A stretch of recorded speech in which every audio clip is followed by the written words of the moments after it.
Salam Elnarə xanım, hər vaxtınız xeyir olsun. Salam, hər vaxtınız xeyir olsun. Çox izləyicidən gələn sualları mən sizə bugün vermək istəyirəm. Onlardan biri də saç tökülməsindən bir çox xanım əziyyət çəkir. Ana olduqdan sonra dəhşətli dərəcədə saç seyrəkliyindən, saç tökülməsindən əziyyət çəkən xanımlar var. Onlara nə məsləhət görürsünüz? Bəli, bu günlərin ölkəmizdə ən çox əziyyət çəkən qlobal problemə çevrilmiş saç tökülməsidir. Bu nəinki ana olduqdan sonra, bir çox çəki itirdikdən sonra, onkoloji xəstəlikdən, endokrinoloji xəstəlikdən əziyyət çəkən müştərilərimiz var. Ən çox bunlarda rast gəlinir. Bizim yeni lüks markamızın yeni şampunları var, %100 garantilidir. Artıq siz bunu ikinci saç yumadan sonra artıq bunu həllini ortadan qalxacaqdır.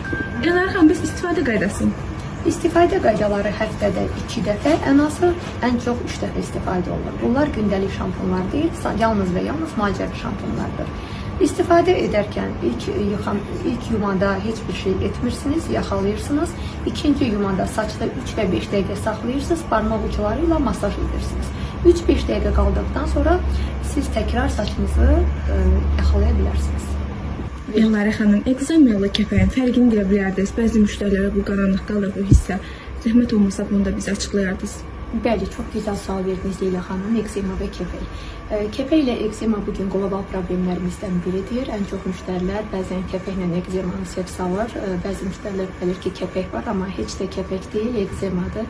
Sadəcə seçə bilmir müştərilərimiz. Ekzemalar neçə formada olur? Qulaq dibinə qədər gəlir, qulağa qədər qalxır. Hətta saç diblərinə yapışmış formada, kley kimi yapışqan formada olur. Bəzən müştərilər bu elə bilir ki, bunlar kəpəkdir, amma bunlar qətiyyən kəpək deyildir, bunlar ekzemadır. Kəpək bizim bildiyimiz kimi çox xırda, tozcuqlar qədər saç hər yerində olası bir şeydir, amma ekzemanın fərqi ancaq saç diblərində olur. Ekzema tökülmür, ancaq diblərində yapışqan formada olur.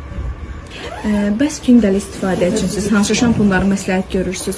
Hansı ki, biz onları gündəlik istifadə edə bilərik? Yağlı saçlar üçün, normal saçlar üçün, yəni bütün saçlara gedən hansı şampunlarımızdır? Onlar haqqında da zəhmət olmasın. İnşallah tezliklə bizim artıq saç uzadıcı şampunlarımız artıq satışda olacaqdır, stokda olacaqdır. Hal-hazırda Türkiyədə artıq yola düşübdür. İnşallah tezliklə gələcək. Saç uzadıcılar, saç möhkəmləndirici, yağlı və normal saçlar üçün şampunlarımız gəlir. Bir də özəlliyi var bizim şampunların başqa şampunlardan. Özəlliyi odur ki, duzsuz şampunlardır. Duzsuz, yəni sulfatsız şampunlar. Bilirsiniz ki, sulfatsız şampunlar ən təbii şampunlardır. Bu o deməkdir ki, saçında keratin olanlar da istifadə edə biləcək. Bəli, hətta bunları belə keratinli saçlar istifadə edə bilər. Bunlar da sulfatsız, duzsuz şampunlarımızdır.